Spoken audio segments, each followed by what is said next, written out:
picture this. It's early 2020. A 2-hour interview goes live online. And then, just hours later, poof, it's gone. Systematically scrubbed from all the major platforms.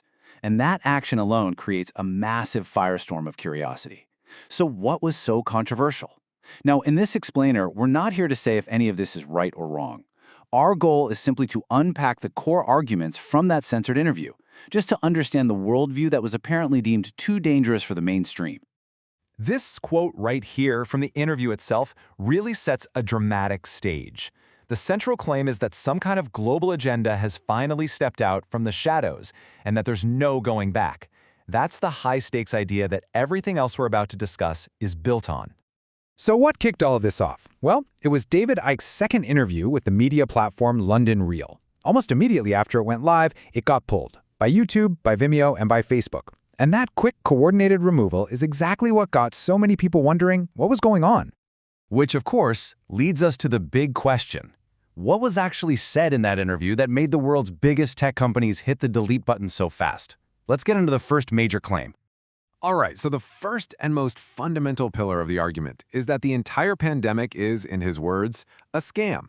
We're not talking about an overreaction or a case of bad management, but a completely fabricated event built on a threat that he claims isn't even real.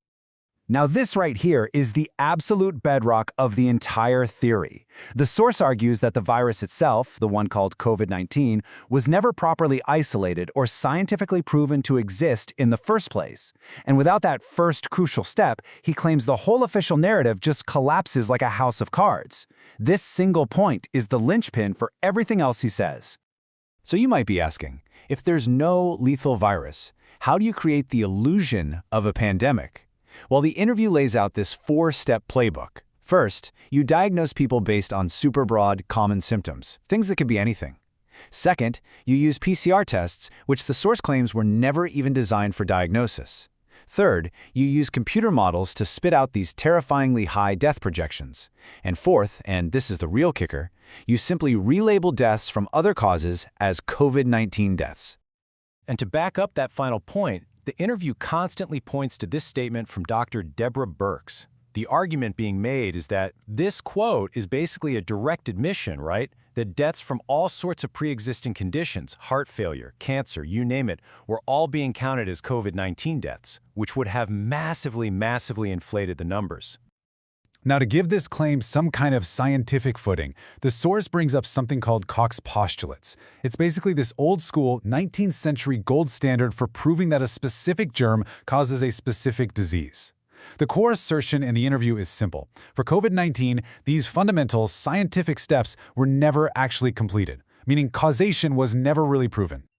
Okay, so if you follow this logic and the pandemic is a fabrication, the next obvious question is, who's behind it all? And this is where the theory expands into a whole global power structure.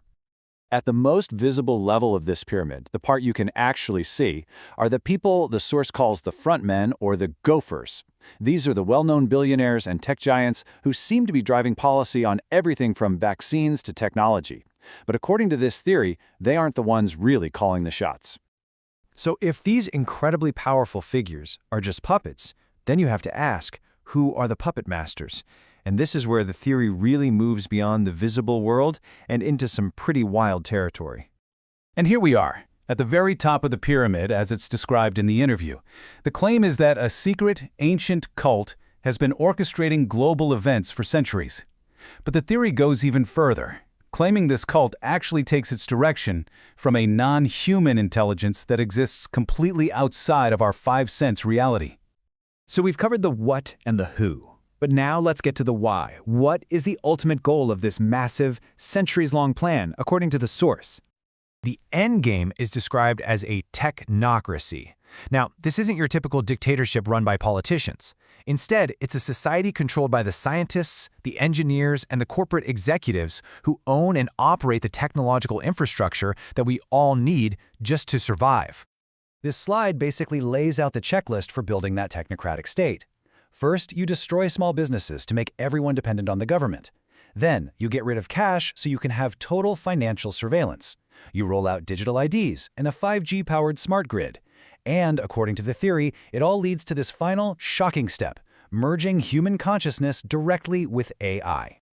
To make that last point really clear, the interview contrasts two ideas. We're all pretty familiar with the Internet of Things, connecting our refrigerators and cars to the web. But the goal described here is the Internet of Everything, where the final thing to be connected to the network is the human brain itself. And this is the vision of the ultimate destination, which the source says is basically a paraphrase of Google executive Ray Kurzweil. The stated goal is a world where individual human thought becomes, basically irrelevant, replaced by a collective mind that's dictated by a central AI. Now, after laying out this incredibly dystopian vision, the interview doesn't just end on a note of despair. It actually finishes up by offering a solution, a way for people to resist this outcome. So what's the antidote?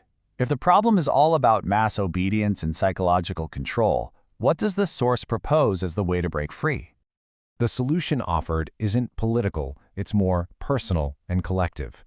It starts with mass noncompliance, with just questioning authority. But the deepest level of resistance, according to the source, is psychological. It's about overcoming the fear of death, which is framed as the ultimate lever of control that's used against us. And that brings us full circle, ending with this quote that leaves the future open. The argument is that while this agenda might be in motion, the outcome is not inevitable. The source leaves the audience with the idea that the story isn't over yet, presenting a choice between compliance and resistance.